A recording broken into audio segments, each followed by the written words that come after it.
welcome to Framework. I am Al Schwartz. With me, as always, is John Bernard. Hello. And we're back to talking about Andor again. Yeah. The second batch of 3 episodes. We're in BBY 3 now, so the countdown to Rogue One, basically. With 2 of these down, like, how are you feeling about this structure? The 3 episode drops, and then a year time skip, and then a 3 episode drop. It's kind of, I mean, it's hard to kind of extract that from we decided to structure our podcast around this release schedule. So I'm kind of like, okay, well, let's get these all done as quickly as possible so I can let them percolate and then talk about them early so we can get the episode out. That has informed my thoughts on this a little bit. I kind of almost want to be like, I wish this was just weekly. I love the show enough that I can let this stand and be like, you know, I can sit with a kind of a chiller episode for a week and think about it and percolate about it, because the dialogue scenes where nothing happens are still excellent. They're still a lot of fun. And, you know, now it's going to be over in a sort of a hot and furious month instead of what could be 3 months. And I would have been very with it for that entire time. Yeah, the weekly thing worked for the first season just fine, even though it was also doing sort of, you know, the heist arc and the prison arc and so forth. It dropped the initial 3 episodes all at once. I think it was a good idea for the first season because those first 3 episodes were the slowest and would have got off to a real slow start if it stretched out over 3 weeks. Season 2 is coming in with a lot more swagger and critical acclaim, and I think we're all sort of like, we would be fine doing this week to week for the most part. And, you know, also that highlights how, like, I saw an interview where Tony Gilroy talked about this, how this has basically been like making 8 movies in 5 years. Yeah. And in terms of like screen time and how, like, I see what he means by that, but these episodes are not entirely structured like episode, you know, spy job of the week episodes or whatever, X-Files stuff. And they're also kind of not fully complete movies. Like, right. If you like, some people, you know, if these were standalone movies, they would feel more of an obligation to give Mon Mothma more to do this week. Sure, but I mean, she really, you know, she feasted last week. You know, this is yes. It's so churlish to complain. I'm like, it's. I love basically every minute of these episodes. So. This was an exceptional week of Andor. I gotta say, this is kind of everything I want from the show. I don't know if I'd quite say a high watermark for the series, but it's if not, it's really close. It's up there. This is just wonderful stuff, top to bottom. Oh, okay. I thought it was a step down from last week. Really? Okay. Yeah. I mean, there was one big conceit that you have to accept, which is Space France. Okay, yes, that is one thing. I do wish that Gorman was a bit more alien and less just France. And also, like, okay, here's one thing I had here. I felt like I had been spoiled, but perhaps spoiled incorrectly. In that same interview I was referring to, the interviewer was asking Tony Gilroy about the Gorman massacre and how that was like a big piece of Star Wars lore that they're now engaging with. And I took away from that okay, they're going to do it. Yeah. Well, and this Gorman front is doomed, and this is all just leading to the entire planet being destroyed, basically. And then halfway through this batch of episodes, I was like, oh wait, maybe the Gorman massacre is the Grand Moff Tarkin landing a spaceship on the crowd, and it's already occurred, and they didn't actually depict it, but this is all. I'm still not entirely clear on whether the Gorman massacre is still to come, or it's the thing that they have the memorial to that they're talking about. Well, the memorial's pretty clear, I thought. Like, I think that's it. Yeah. I mean, it's immediately more interesting to me if the Gorman massacre is already passed and the fate of these the bumbling, you know, rebel front is sort of more up in the air. Well, I think at this point it is, because there's been explicit talk about the Gorman massacre, which is great. It was it's a Grand Moff Tarkin thing. I think it's really fun that this show has the room to be like, oh yeah, man, Grand Moff Tarkin, he just like killed all these people. It's famous. We built a statue. Why? He's just being an asshole. It was crazy. Yeah. I watched my dad die. He died saving me. That's the life that we all have now. It's crazy. I haven't left this planet or this city, isn't it? That like, that's just unbelievable. I love that so much. That they can do a sort of generational war trauma here. And put it into a context of, Grand Moff Tarkin was being a dick one day.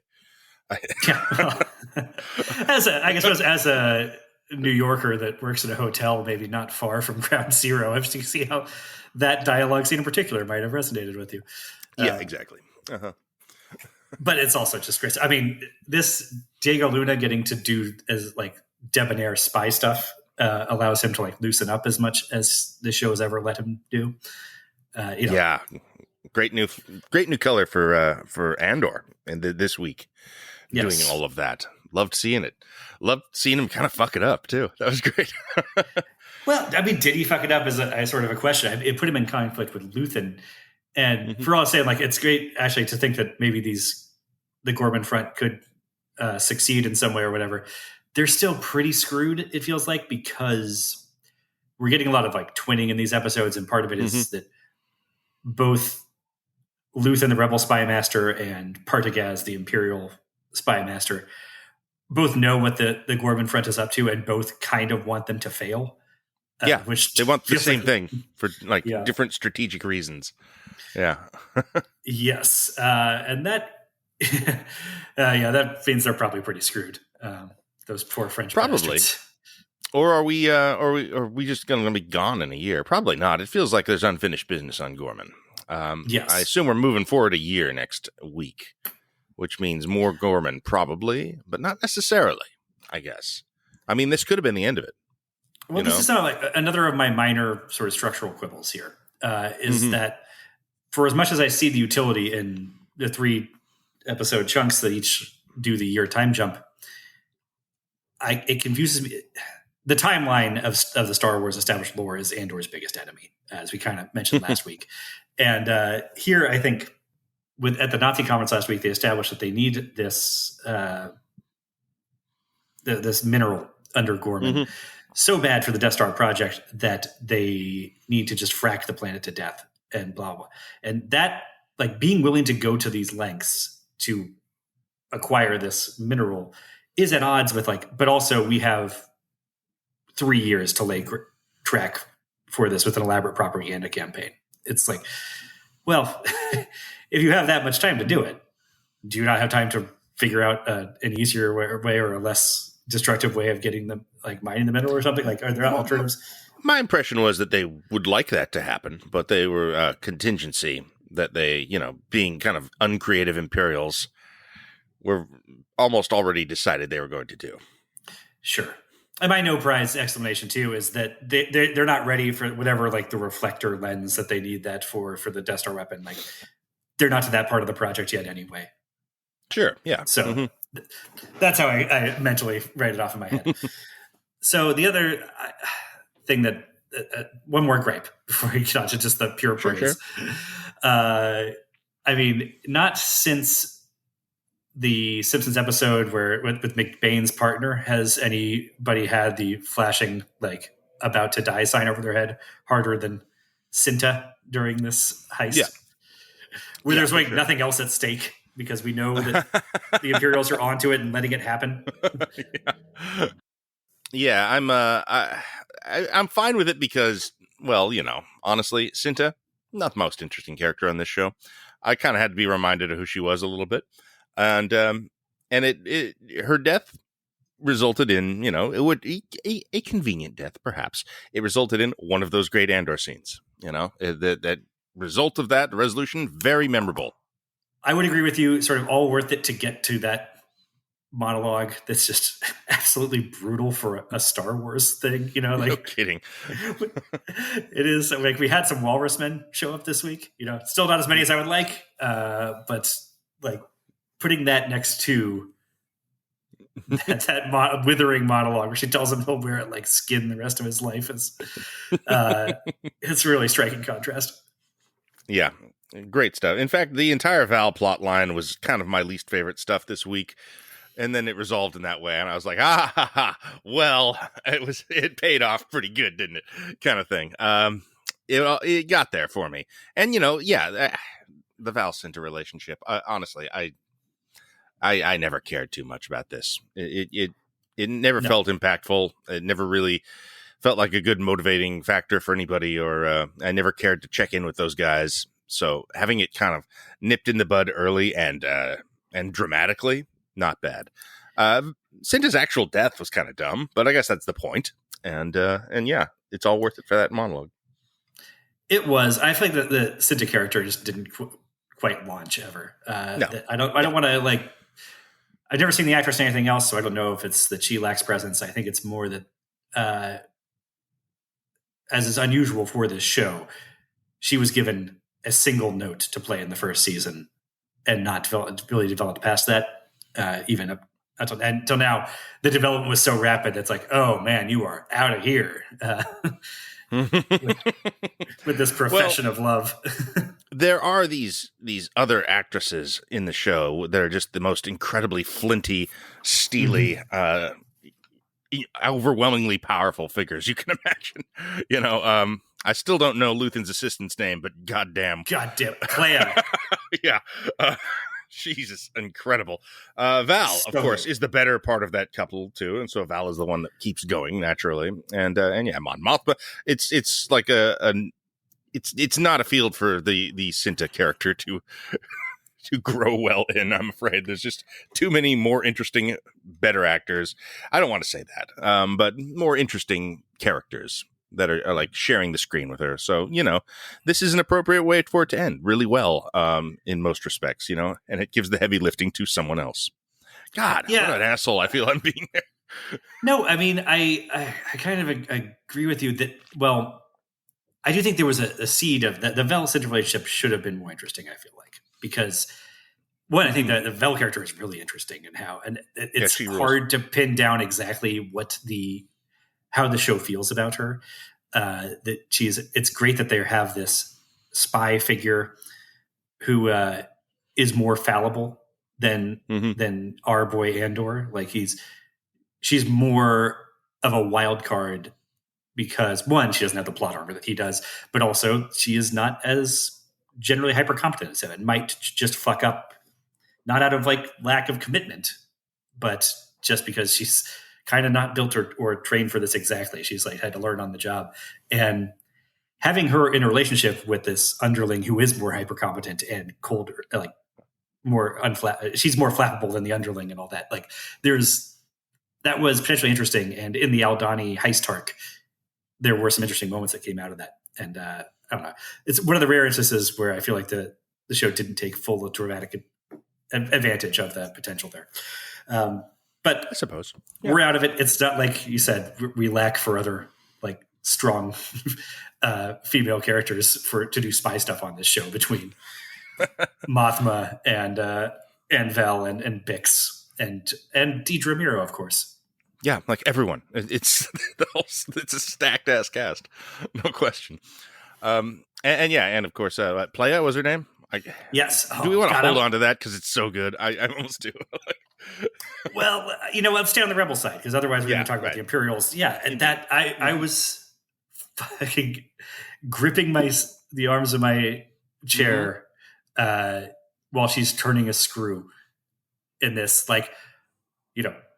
more on edge than I was watching Warfare a week ago, or Sinners. Yeah, totally.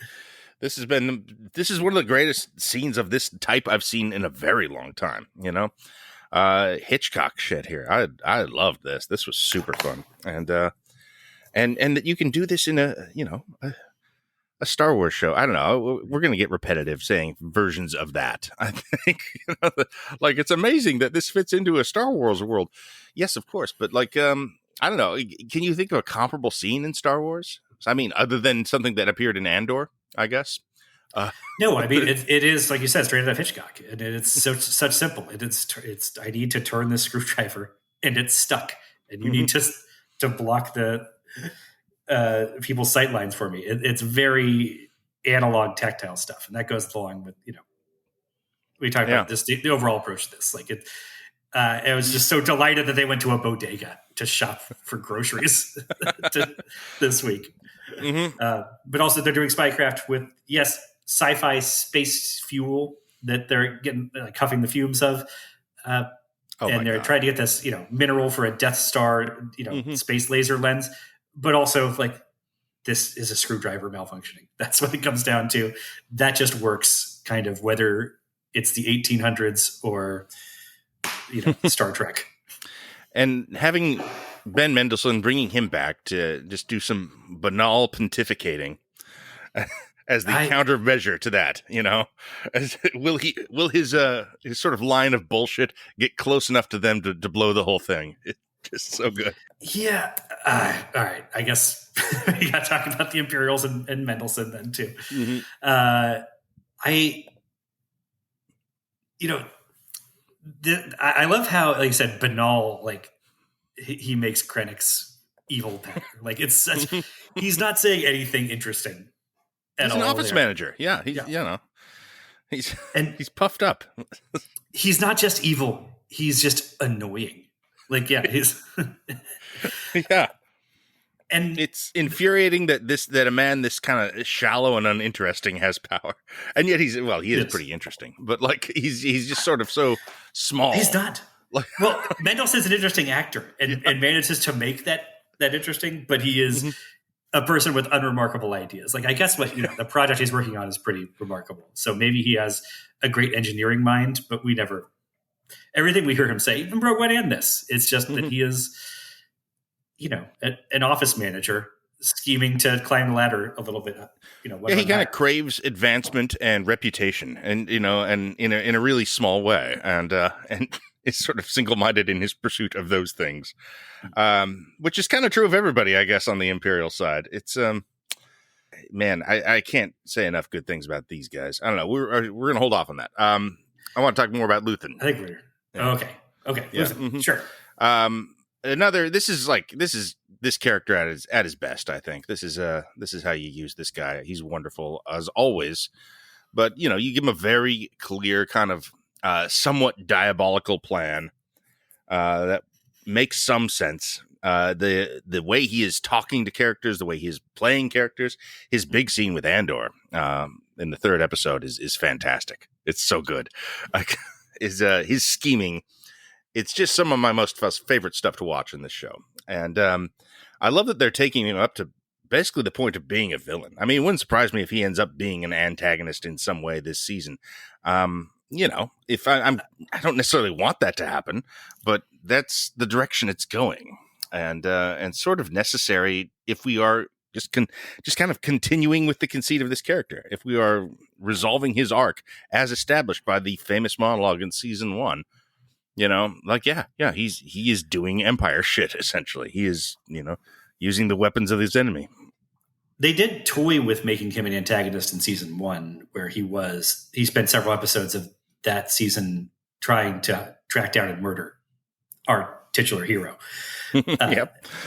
And now they're in more direct conflict. I mean, the nuance of those conversations, this the way that, Cassian tells him, "You had to know she would tell me that you visited her." And his response of, "I thought it would be interesting if she didn't, but now you've both disappointed me." It's just, God damn it, what a good exchange that is. Yeah, it's fantastic. Everything he does with the purpose. I love him going there with a plan, deciding that no, she's on drugs, she's a mess, I'm backing off, and her realizing that and calling him out on it in the scene. Good stuff. God, that's powerful. This is why I'm kind of so high on this. Well, this is the Imperial stuff. Is that this is just a great use of one of the show's strongest assets. If Mon Mothma had a great week last week, I think this is a great Luthen Raw week. It is, and it's surprisingly good Saw Gerrera week. What you talk about. But the great strength of the show that I think is working off here is that it is so comfortable demanding your full attention, and that it's comfortable letting you miss things in the spycraft in a way that the Obi-Wan Kenobi show where the acolyte even or not willing to put things between the lines. No, it feels like HBO show, like one of the old school HBO shows, where if you don't pay attention in The Wire, fuck you, you're missing stuff. It's that. And I'm kind of shocked to see it employed in the context of a Star Wars show. Yeah. And the corollary to that, the context of a Disney Plus show, which certainly. Yeah. Or a streaming show. Like I said, even HBO shows aren't doing this as well as they used to, but the amount of subtext you said, that they have that whole back and forth about he came there with one plan, sees that she's on drugs, she sees that he sees, kind of like challenges him on it, but none of that is really stated explicitly. It's all done kind of obliquely, and the show is just willing to bet on our ability to process that, as it's willing to bet on our ability to piece together that Cassian and Bix are given, Dr. Gorse's assassination coordinates and put on him by Lonnie, and the stuff he's been doing in the prior episodes, kind of ingratiating themselves to his coworkers, without ever showing us the scene where Lonnie informs Luthen, and Luthen goes back to Kleya, and they talk about how they're going to, do an assassination mission for Cassian next. It's I'm not used to being treated with this much respect by my shows. Yeah. I mean, it's so rewarding of that though. They feels like every other scene is a masterclass of something or other. You're always going to like the Saw Gerrera stuff. I was kind of like, this is sort of generically crazy. And then it was like, no, it is not. It is specifically crazy. I've been a detractor. We've talked about we both enjoy Rogue One quite a bit, but my big gripe with it is I think Forrest Whitaker's really bad in it. It's hard for him to be really bad when he's being that silly, but I know what you mean. There's a campy, stupid quality to it, like a Nicolas Cage not really trying quality, which Forrest Whitaker, very capable of if he wants. Yeah, and I don't know that it's entirely his fault, because I think that the role of Saw Gerrera in that movie probably is one of the things that got the most jumbled up, and he made some big acting choices in that movie and was probably not rewarded by doing, like, that requires putting some faith in the director and the editors, and he was not fully rewarded for that. Now he's kind of stuck with some of those performance choices in this show, but it's starting to pay off, and learning that, part of the reason he's the way he is because he's been huffing, hyperspace fuel fumes for 30 years. It makes your skin dance. I love it. It loves me. So good. She loves me. Calls him out so good. And it's genuinely seductive to the rebel, the rebel kid that he's trying to radicalize. You're like, oh yeah, no, I buy it. That kid already had his father killed by the Imperials. Like, he's primed for it, but it's empowering, that insane rant. Yeah. That is that the high point of these 3 episodes. I mean, it's so worthy. It's so great. That's, I think, and I do hope they don't try to top Luthen's big monologue in a way, because it seems like that's a bit of a fool's errand. But, if it does result in monologues like this, which is very Saw Gerrera specific, but also kind of its own beast, and man, does it work, then I kind of can't complain, man. Like, if it's going to be stuff like this or Val's big monologue at the end, who's going to be mad? Certainly not me. I'm loving this shit. This is my favorite. And man, the monologues have always been part of the DNA of the show, even before Luthen's big one. Andy Serkis got some, other people got them, and they're great. You're right. It's a thing you don't want them to just chase the dragon on, but I don't. Not a problem. I don't feel like it's a thing where they were taken by surprise by, oh man, Stellan Skarsgård nailed this one. We got to try and do that every episode now. It just feels like this has always been part of the spy novel quality that, a John le Carré novel will build up. They'll do a lot of slow burn stuff, and then somebody will have a paragraph of really sort of cold, devastating text like this. Yeah. Oh boy. Great stuff. Great stuff. Yeah. The entire monologue really is. It's not just great Forrest Whitaker getting to swing away here. It's kind of world building. Yeah, like you said, makes sense of this character in a way that we haven't had over several shows and media platforms at this point, with the appearance of Saw Gerrera, who appears in cartoons and video games. Is a crazy the tale that this character from Rogue One has had. Like, well, that's I have felt like too. This is almost showing rather what we've been told about him previously, which is that we've had other characters sort of Saw Gerrera, he's an extremist, he's a crazy nuts, person. Yeah. Well, and that was clear enough in Rogue One. Yeah, I mean, the more manic quality of being high on fumes sells it better in a way that we didn't get there. Yeah, and you're right. Part of it, the performance quality, is difficult when you have to do the world building stuff that includes, made up Star Trek names for their fuel, and in this wheezy, like raspy, difficult to understand voice, it can be hard to tell when did I not understand what he said because of the vocal choices he's making, or because it was a made up word I've never heard before. There's always that. I mean, it's a sci-fi fantasy show. It's full of that. There is, I don't know. I feel like if you're Forrest Whitaker and you look in the mirror before you walk on set, and you're like, well, I mean, this is what I'm looking like today. I think it's a pretty clear line for him as to what to do. Right. The hair alone, frankly, is enough to. But that could so easily lead to him feeling like he's in a different show, because he said he's in the sci-fi fantasy show, and 60% of the show is the John le Carré novel. I guess so. I don't know. Yeah, that's true. I mean, it does. I was going to say it's all heightened, but this is probably the least heightened Star Wars gets, right? I mean, absolutely. Yeah, even with the elaborate sets, they look like real world sets that just happen to be on, Star Wars Space France instead. That's the design elements, of course, remain absolute top of the line. Some of the best stuff in the business. Yeah, but even those are less fanciful than they are in the Book of Boba Fett, or less fanciful, yes, but not less elaborate or considered. And we are talking about space things, so it is alien to us as often as not. I don't know. I mean, Gorman Space France, it's a little it doesn't exactly look like France, which is kind of incredible, really. No. But they didn't have to wear berets. Look, talking about the level of heightenedness and that the Andor towards other Star Wars, I think that touches on what I want to talk about with the villains here. Because should we get to them, because they're extraordinary this week?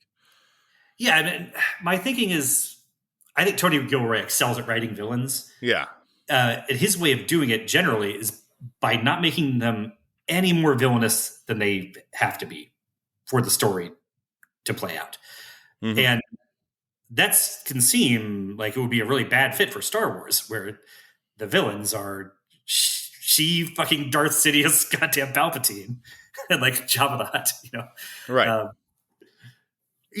Even Darth Vader, he kind of becomes an archetype for a villain who's not entirely evil because they have a heart of gold somewhere under there, and that makes his villainy more complicated but not more nuanced. If that makes any sense. No, he's dressed like a fucking evil vacuum cleaner. He's obviously, it's as arch as it gets, frankly. He's the embodiment of evil in the original Star Wars. This is the most evil creature in the existence. This dark it is. Yeah. His turn to the light side only works the way it does because he's such a grandiose embodiment of pure darkness. It's a shell you can crack. There's a lot of things that, I'm really kind of forced to confront how brilliant Star Wars, the original Star Wars concept, is, as we're getting into the Andor here. All the little ideas in it, like the Death Star. What a brilliant idea that is! Over and over again. I'm just like, man, no wonder that caught our attention so hard for the last 50 years, and we'll never be rid of it. Yeah. Well, but in this show, what feels so innovative about it after 40 years of Star Wars is how Gilroy manages to make the banality of the villain's evil work such wonders here. They're relatable. You're kind of rooting for them in a way. They are the villains, but they are entirely written and rooted in kind of like, well, with regular human drives and desires, just Right. filtered through this sort of sheen of banality and conformity, and the kind of everyday pursuit of power that you would see in an office that you work in. The Syril Karn, this character is Well, brilliant. I just want to say, Yeah, it is, but it's funny to me that bringing in Mendelsohn and Krennic might like shatter that, except it endears me to our villains more in a way when he comes in is just being more of a villain just for pure villainy sake. And it makes me like that hate character is so hateable because he does not have any of, not even softer edges, but more appealing competence and sort of no nonsense aspect that you get from Dedra and Partagaz. And sure, Syril has some nonsense to him. But it's wonderful nonsense. So let's get into it. Syril is Dwight Schrute, man. It's yes. What a brilliant idea. What a brilliant goddamn idea. The entire thing is kind of Dwight and Pamela from The Office. It's what a fantastic idea. That is a relatable, annoying figure. Kind of like this is the sort of guy that would annoy you in your own workplace, essentially. With the same kind of, sort of callow and selfish kind of drives that are very apparent. But he's working for a fascist space dictatorship. Yeah, but and the difference is Dedra's boss is not Michael Scott, which allows Ben Mendelsohn to come in and kind of be Michael Scott. That's true. Yes, he is. That is kind of the role he has in this, oddly enough. Yeah. Again, like the mirroring on both sides of this conflict is so interesting to me because it doesn't bash me in the face right away, but then it's like, oh yeah, it's all there. Because like Dedra's relationship with her former assistant that's now taking over the access desk is such like it's not that different from Luthen and Kleya, his assistant. But like, man, what a character that assistant guy has become as just a fourth tier villain, but also it seems to be a complete person who's also, such a, like Dedra is such a mentor to him that now he is like looking down his nose at her for being unprofessional because he doesn't approve of like the cover story that she's had to put on, which involved her being kind of incompetent and being demoted to the Gorman detail. Yeah. It's who is that actor? I really recognize him, but I can't place him. Do you know? I got nothing. He looks a lot like Jake Gyllenhaal in Nightcrawler is all I got. Yeah. I've seen him in something, and I hope it's not just Jake Gyllenhaal Nightcrawler.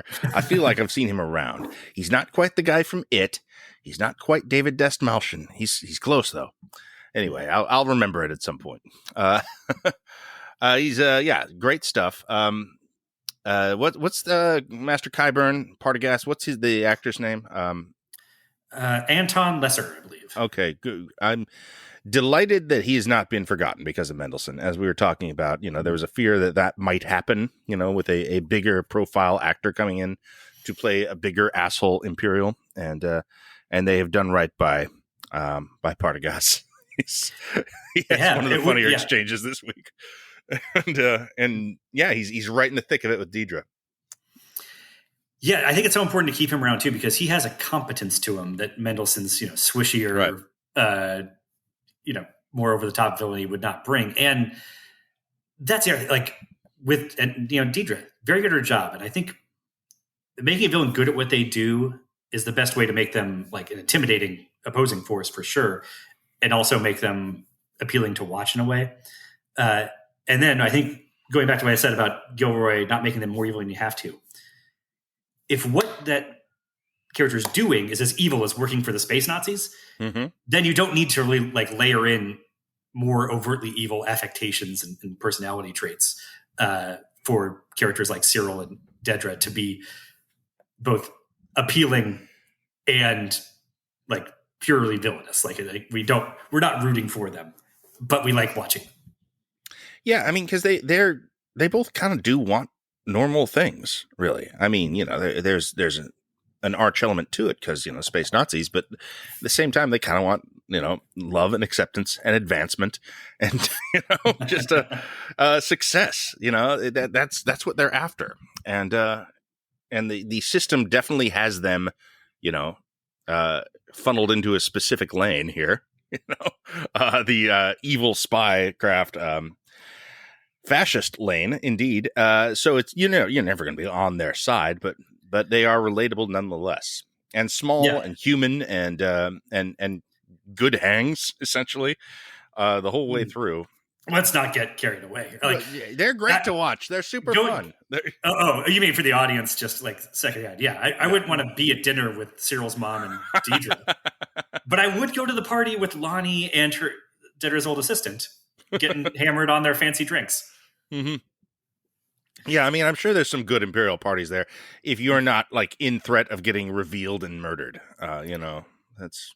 See, I don't think fascist parties actually are that fun, because I think even if you're like a full true believer, you still are kind of under threat of just being arbitrarily. That is sort of the point, isn't it? Yeah, that is sort of a thing going on. You could always just fuck up. Yeah, yeah. You have one too many of those snail drinks, and then you say the wrong thing, and now you've been exiled to space Siberia by Space Stalin. Fair point. But like with Deidre and Syril, I think is they don't have to cackle in their villainy, just because they're sort of too goddamn professional to be anything less than as fully evil as they can be when they're operating in this fascist system that is, at its head run by the devil himself. Yeah. Well, I mean, a lot is being said now about the timeliness of when Andor is being released, and I think the banal incompetence of the villains is probably the thing that makes that most true, is what I would have to say. Well, I disagree in that I think the villains have been shown to be generally competent, and then that's why Krennic showing up. Krennic feels like somebody who would be a national security advisor under the Trump administration.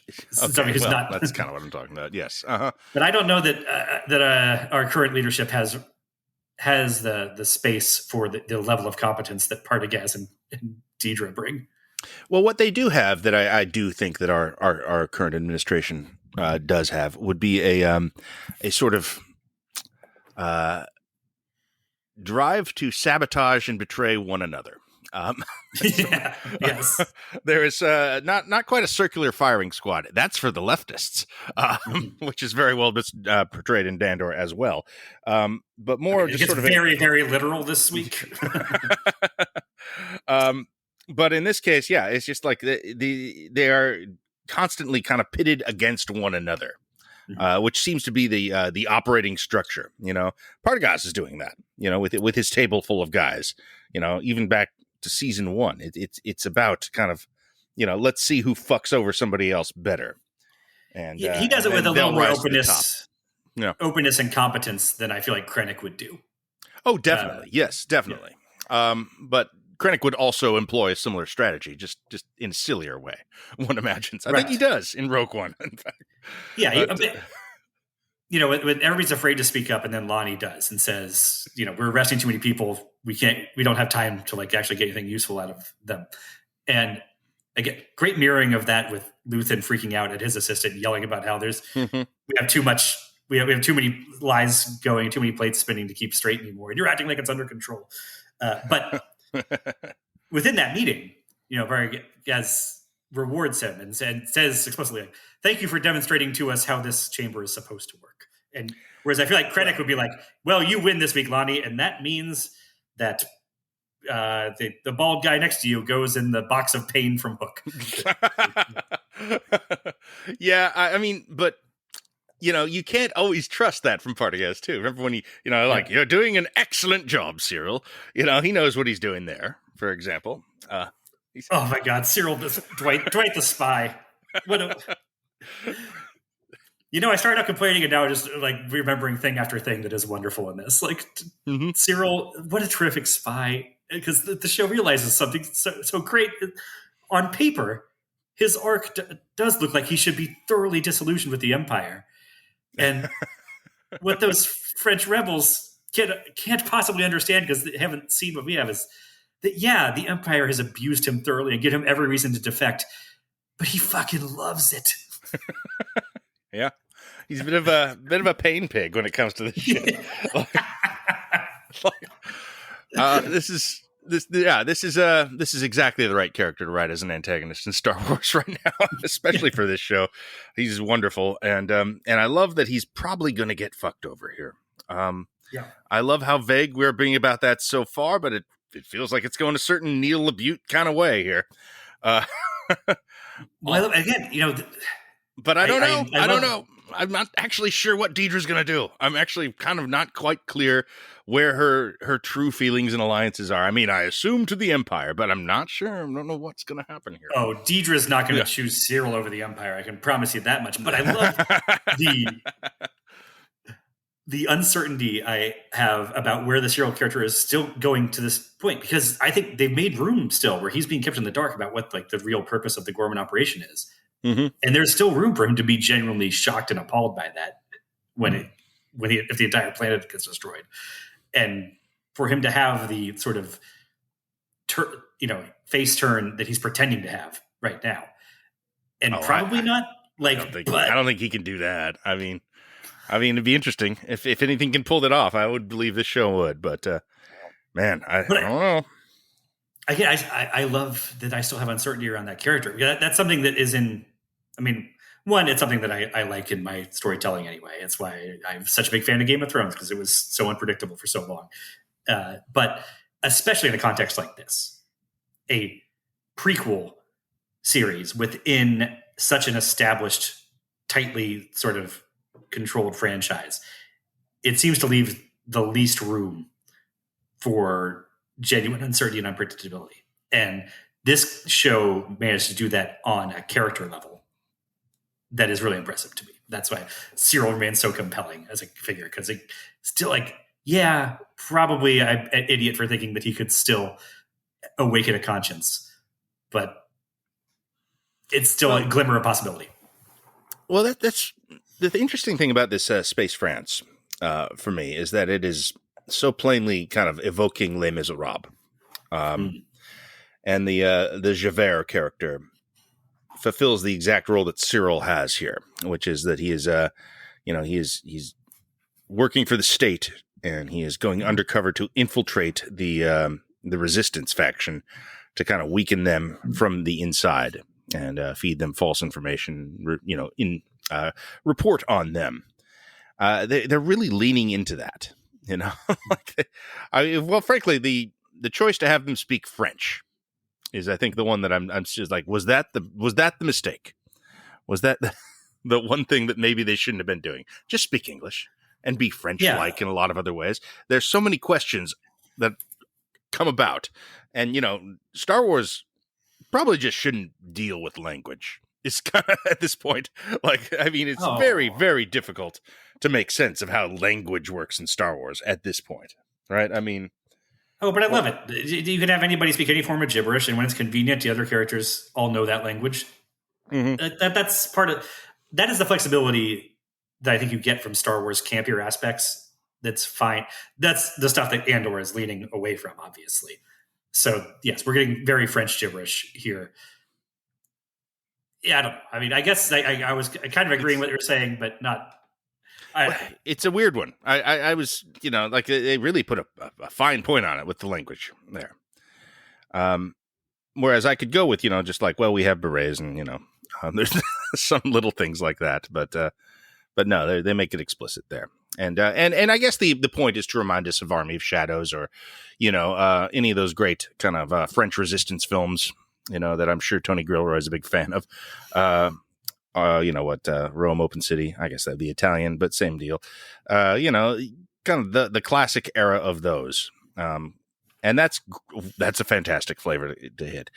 Nothing like occupied city spy films, really. And that's great stuff. It's so fun. Yeah. Well, the other thing that I associate with that stuff, I mean, Army of Shadows is great and brutal about this, but how much of the Resistance's in the spy's time and effort is sort of focused on not doing things that are productive so much as just policing themselves internally, figuring out who's been compromised and has to be killed. The entire, there's a 3-episode arc this week that's just about, we have to get this microphone out of this place. So we have one less source of intel, and that is where the highest tension comes from. And it's so small and kind of dispiriting, but also, uplifting in the larger. When you pull out, it's all like contributing to something. Hopefully. Yeah, I mean, most of those movies end with like your main characters and spy masters getting executed. Essentially, is where those go. Which I guess, I mean, almost has to be the end of a lot of this stuff. I mean, these characters that do not appear in Rogue One. Yeah, but with the knowledge in both Andor and Army of Shadows that the rebel faction is going to win eventually, that sacrifice will have contributed to a victory. But yeah, burning their life for a sunrise they'll never see, of course. Yeah. So who do we think's? Let's do some predictions. Who do you think is most likely to die next week, or least likely to make it out of the season alive? For that. Oh, Luthen. Okay. I hope so. Mm-hmm. Give him a death scene, obviously. I mean, I think you got to resolve that character, because otherwise he would be in Rogue One. I suppose that's true. Well, maybe Rogue One happens in such a compressed time frame that you could just be like, well, he was busy over there. I suppose, but I mean, I feel the only reason not to end Luthen's story this season would be, like you have further use of him, and they don't. So, he will be a character without a resolution if they don't. Well, that doesn't necessarily mean death, but I assume, given his line of work and what he is. Well, I can make an argument that actually the more interesting resolution for him is to survive where he didn't expect to. And, the whole point of the sunless space speech is, I'm not going to live to see the new dawn. And if he does, and then has to live with what he's done, maybe there's something, poignant about that. I hope he dies at this point, because I am now so in love with our girl Kleya, and I see the only way that she makes it out of this season alive is if Luthen dies, and she. I think they both is die. acquiring his position somehow. Maybe, I guess it's hard to see how he gets exposed and she doesn't. I think they're both going down, man. That'd be my guess. But, I mean, again, and these characters will not appear in future things, probably. I mean, they don't seem to really want to expand on this world beyond Andor. It's not the biggest hit for them, viewership-wise. But I feel like they do kind of need something like this, though, don't they? It's been growing steadily, and their other stuff has been dwindling. So okay. I don't know how that. I mean, maybe it still doesn't have the viewership that Ahsoka did, but it's got a lot more buzz around it. It's got critical acclaim. Well, and it's the thing they have going currently that's working. I'd say on its own terms. Well, yes, but it's ending. I mean, definitively ending. In 2 weeks. There's an element. I mean, I know Tony Gilroy has initially said this was going to be 5 seasons, but we shortened it for a variety of concerns. And some very practical. One being like, I mean, Diego Luna is going to be 16 years older than he was when he filmed Rogue One at some point. Yeah, exactly. Yeah. You're going to move beyond in a big way where everyone was in Rogue One, if it's on that timeline, especially with, 2 years between seasons or whatever it takes them to make this. So, you can't even say completely it's corporate greed, whatever. It just seems in practical concerns. And maybe he didn't want to spend a decade, working his ass off on this. No, that's what he said. He said, I made 8 movies in 5 years. That was a ton of work. I want the break. So that's fine and good. I wouldn't have minded 5 seasons of this show. If this had been a flagship for Star Wars, for Disney Plus, for the whole deal, would have been great. I could have watched, I don't know, even 3 seasons would have felt nice. I would have watched an entire season about Gorman, I would say. That one would have been fine. But given what we have and the compressed timeline, I don't know. I mean, I feel like, well, given that, the text we're building off is Rogue One, I think a lot of these characters are going to die. I think that, they're not afraid of that. And since we don't see them later, complete their stories here would be my guess. So, I think anybody that's not, established as alive in Rogue One is on the table, and more are going to die than not. Like Val, probably not going to make it. I still think Bix is a goner. I think made some more, overtures in that direction. I almost think that they might have gotten it, but corporate greed and all that. I think they may have gotten. I mean, and this show generally, overall, seems really blessedly free of studio notes and franchise dictates. I wouldn't be surprised if one of the few notes that they got was, we think Adria Arjona might be poised to blow up here and want to keep that character available for a spinoff purposes if necessary. Hey, I could see that. Sure. Mm-hmm. Yeah. I would be perfectly happy if, we don't get any more season of Andor, but then we get 3 seasons of Kleya. And it's just, and Mon Mothma and Val are still around and doing Rebel stuff. And she's somebody like, or some version of that. This could just be the Rebel show. It doesn't have to be about Andor. No, adult spy thriller, I think, turns out I would love that. If they find a way to do that, that would be extraordinary. I don't know. It'd be very interesting to see how you would go about such a thing, because I guess it would take place during the course of the original series would be the way to do that. So essentially the events between Star Wars and Return of the Jedi would be the staging area. If you were to do some sort of follow up on this. The Bothan spies that got the second Death Star plans. Yeah. I mean, I get. Well, I mean, that you run into shit like that, then yes. Yeah. That's so. But it's not a compressed timeline.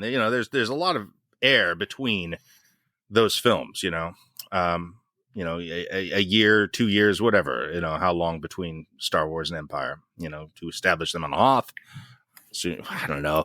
At some point, you're running into these characters directly, and you got to interact with Princess Leia and such. So, and maybe it's a leave well enough alone kind of situation, and they can just make skeleton crew and things with monsters for kids, and so they're probably not going to touch this. That's possible. I hope not, but I think it's more likely, frankly. Yeah, I mean, the other thing is we should be careful what we wish for, because we're talking about extending this down, but with the acknowledgement that we're going to lose Tony Gilroy and Diego Luna, who's a producer as well as the star here. And, maybe they get Bo Willimon, who's one of the other writers, like head writers on the show, to step up and be showrunner. And it's not that different, but it's probably not safe to bet on. Yeah. Fair enough. And I don't think I mean, look, I want more Andor is the bottom line, but kind of on its own terms. Right. I don't want to, you love Andor, right? Let's just keep doing Andor then, then you run into problems, I suppose. So maybe it's good that it just sort of shines as this very unique thing in the overwhelming tapestry of Star Wars, that this is kind of its own very isolated flavor that kind of doesn't have a lot of similarity to the rest of it. No, it feels of a piece though. Still, even with all this adult spycraft stuff, it still feels of a piece. I would have to say, and that's kind of the most amazing thing about it, really.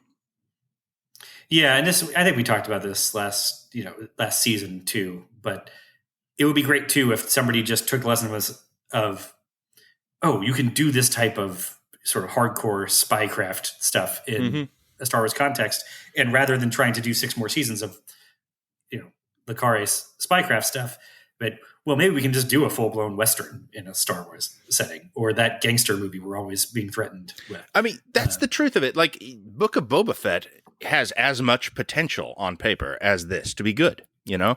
I mean, there's quite a few television shows about crime syndicates. That's a very, very popular genre of TV show, like sort of a proven formula. So yes, you can do it.